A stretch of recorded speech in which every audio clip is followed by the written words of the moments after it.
ধন্যবাদ।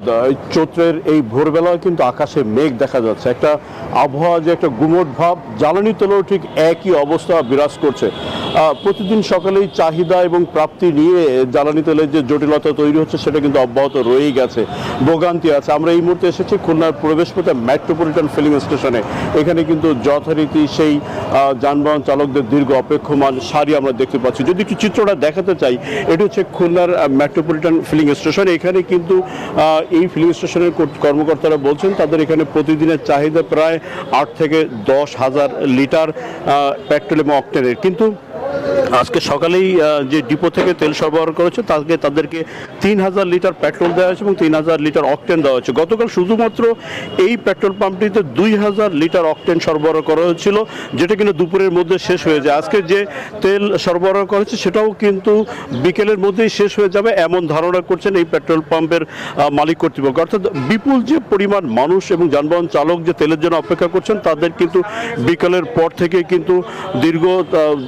কিন্তু আসলে বিকেলের পর থেকে আবার সেই ভোগান্তি শুরু, এবং বিকেলের পর থেকে এখানে কোনো তেল পাওয়া যাবে না এমনটাই কিন্তু আশঙ্কা রয়েছে। একটু তথ্য জানিয়ে রাখতে চাই, খুলনার জেলার যে 34টি ফিলিং স্টেশন আছে, এখানে যে 34 জন ট্যাগ অফিসার নিয়োগ দেওয়া হয়েছিল তারা কিন্তু সময় মতো এখানে দায়িত্ব পালন করছেন না বলে একটা অভিযোগ পাওয়া গেছে। আজকে সকালেও যখন এখানে 6000 লিটার তেল আনা হয়েছিল, ট্যাগ অফিসার সেখানে উপস্থিত থেকে সেই তেলটা বুঝে নেওয়ার কথা ছিল, কিন্তু সেই তেল কিন্তু তারা বুঝে নেওয়ার সময় তারা এখানে কিন্তু উপস্থিত ছিলেন না।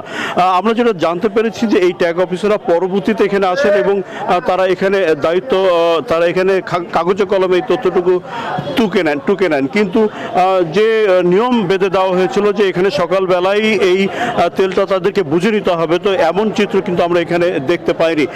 খুলনার পদ্মা, মেঘনা, যমুনার যে 3টা ডিপো আছে, এই 3টা ডিপো থেকে প্রতিদিন প্রায় 25 লাখ লিটার কিন্তু তেল আসলে সরবরাহ করা হয়। কিন্তু যে জায়গাটিতে জটিলতা এখনও রয়ে গেছে সেটা হচ্ছে যে গ্রাম অঞ্চলে যে 18 থেকে 19 লাখ লিটার তেল দেওয়া হতো সেটা কিন্তু এখনও বন্ধ রয়েছে, ফলে কিন্তু শহর অঞ্চলের এই পেট্রোল পাম্পগুলোতে চাপ বাড়ছে। এই ছিল খুলনার পেট্রোল পাম্প থেকে সর্বশেষ। একই খবর জানতে আমরা যাচ্ছি আমাদের সহকর্মী চট্টগ্রামে জয়ের কাছে। জয়, জানাবেন চট্টগ্রামে জ্বালানি তেল সরবরাহের সর্বশেষ পরিস্থিতি কি? জয়, ধন্যবাদ আপনাকে। আপনি যেমনটা দেখিয়েছেন তেমনিভাবে কিন্তু চট্টগ্রামেও আমরা দেখছি কয়েকদিন ধরেই কিন্তু আসলে দীর্ঘ লাইন দেখা যাচ্ছে। একদিকে ট্যাগ অফিসার নিয়োগ হলেও কিন্তু এখনো পর্যন্ত অকটেন বিক্রিতে এখনো পর্যন্ত তেমন যে সমস্যাটা আগে থেকে যেটা ছিল সেই সমস্যাটা এখনো থেকে গেছে। গতকাল রাতে কিন্তু এখানে দেখতে পাচ্ছি গাড়ি রেখে চলে গেছেন, গাড়ি রেখেই কিন্তু চলে গেছেন। তো এখানে বসে আছে দেখতে পাচ্ছেন। এখনো এখানে যে অকটেন বিক্রি করবে সেটা বিক্রি এখনো শুরু হয়নি, তবে কিছুক্ষণ পর, বলতে গেলে যে 10টার পরে এখানে তেল বিক্রি শুরু হবে। তো তেল বিক্রির আগে যে গাড়ির দীর্ঘ লাইন দেখতে পাচ্ছেন, অনেকক্ষণ ধরে অপেক্ষা করছে। এমনকি কেউ গতকাল রাতে গাড়ি রেখে চলে গেছেন, কেউ ভোরে এসে এখানে অপেক্ষা করছেন। সব মিলে বলা যায় একটা বড় সমস্যার মধ্যে পড়েছে এখানে যারা চালক, যারা গাড়ি চালায় তারা কিন্তু সমস্যার মধ্যে পড়েছেন, নিত্য সমস্যা বলে মনে হচ্ছে। এখন যে পাম্প এসেছে দেখতে পাচ্ছেন, যে পাম্পে আমরা দেখতে পাচ্ছি একটি গাড়ি ঢুকেছে, তো মেঘনার তো তেল এসেছে। তেল আসার পরে কিছুক্ষণ পর তেল বিক্রি শুরু হবে। কিন্তু বিক্রি হচ্ছে এটা একটা কথা, কিন্তু দেখা যাচ্ছে গতকাল রাত থেকে যারা অপেক্ষা করছে এখনো পর্যন্ত সকাল থেকে কিন্তু এখনো পর্যন্ত যে তেল বিক্রি হওয়ার কথা রয়েছে, সকাল থেকে তেল বিক্রি হওয়ার কথা রয়েছে, কিন্তু তেল বিক্রি না হওয়ার কারণে কিন্তু এখানে যারা অপেক্ষা করছে, গাড়ি নিয়ে যারা আছেন তারা সমস্যার মধ্যে আছে বলে আমাদেরকে জানিয়েছেন। তো এতক্ষণ ধরে আমরা একটু দেখানোর চেষ্টা করছি যে এই পাম্পে কিন্তু আসলে তেল বিক্রি করা হলেও অন্যান্য পাম্পেও কিন্তু আমরা দেখতে পাচ্ছি একই অবস্থা দেখা যাচ্ছে। 3 কিলোমিটার পর্যন্ত দীর্ঘ লাইন কিন্তু দেখা যাচ্ছে, অপেক্ষা করছে কখন তেল পাবে সেই অপেক্ষা কিন্তু তারা আছেন। এই ছিল আমার এখানকার সর্বশেষ। ফিরে যাচ্ছে স্টুডিওতে আপনার কাছে। জয়, আপনাকে ধন্যবাদ। সেই সাথে মাকসুদ, আপনাকেও ধন্যবাদ আমাদের সঙ্গে যুক্ত হওয়ার জন্য।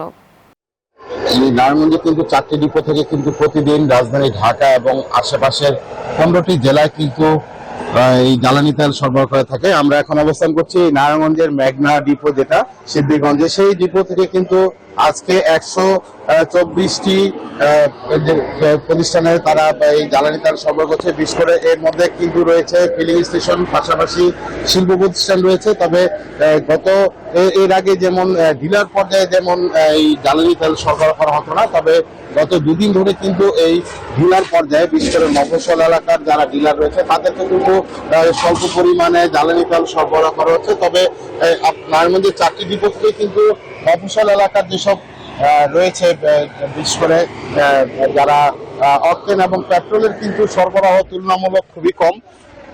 বিশেষ করে মফস্বল এলাকার অনেক জেলাতে কিন্তু অকটেন এবং পেট্রোলের যে চাহিদা রয়েছে সেই তুলনায় কিন্তু সরবরাহ তুলনামূলক কম থাকার কারণে কিন্তু বিভিন্ন যে ফিলিং স্টেশন গুলো রয়েছে সেই ফিলিং স্টেশন গুলোতে কিন্তু একটা লম্বা সারি দেখা যাচ্ছে।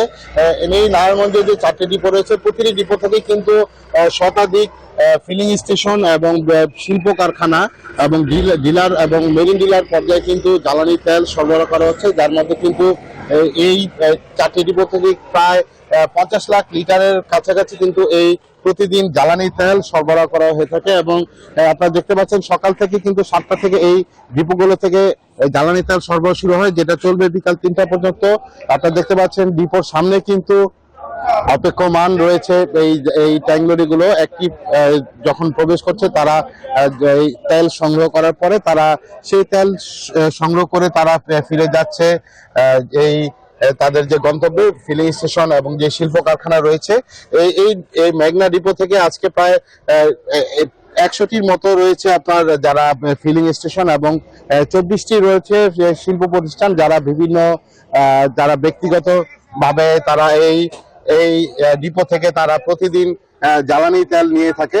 এবং এই ডিপো থেকে কিন্তু প্রতিদিনই কিন্তু রয়েছে যারা এই জ্বালানি তেল নিয়ে যাচ্ছেন এবং ডিপোর নিরাপত্তা কিন্তু ধন্যবাদ। No fuel card no octane petrol এই নীতিতে কিন্তু গত 1 এপ্রিল থেকে কিন্তু সিরাজগঞ্জে এই তেল বিতরণ শুরু হয়েছে। এ কারণে কিন্তু অনেকটা স্বস্তি কিন্তু ফিরে এসেছে সিরাজগঞ্জে।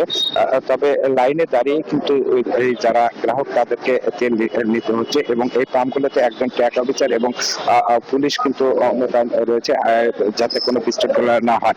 এদিকে গতকাল কিন্তু জেলা প্রশাসন থেকে এই তেল বিক্রি নিয়ে কিন্তু কঠোর বার্তা দিয়েছেন। যারা এজেন্ট ডিলার রয়েছে তাদেরকে কিন্তু বলা হয়েছে যে তারা যেন ওই কৃষিকাজ ছাড়া কিন্তু কেউ তেল অন্য বাইরে বিক্রি না করে এবং পাম্পগুলোতে কৃষকরা যেন এসে ভিড় না করে সেই নির্দেশনা কিন্তু দিয়েছেন। এছাড়াও কিন্তু Bagabari petrol pump well depot থেকে যে তেল এই রাজশাহী, রংপুর, ময়মনসিংহ ও ঢাকার কয়েকটি জেলায় যায় সেখানে সেই লরিগুলোতে কিন্তু জিপিএস ট্র্যাকিং যে সেই ট্র্যাকিং লাগানোর নির্দেশ দিয়েছে যাতে বাগাবাড়ি থেকে বের হয়ে কোন লরি তেল যেন ব্ল্যাক মার্কেটিং না হয় এজন্য কিন্তু এই নির্দেশনা দিয়েছেন। আজকেও কিন্তু বাগাবাড়ি থেকে সেনাবাহিনীর তত্ত্বাবধানের যে তেল বিতরণ সেটা কিন্তু অলরেডি শুরু হয়েছে এবং 200 থেকে 270টি পাম্পে কিন্তু আজকে তেল দেওয়া হচ্ছে।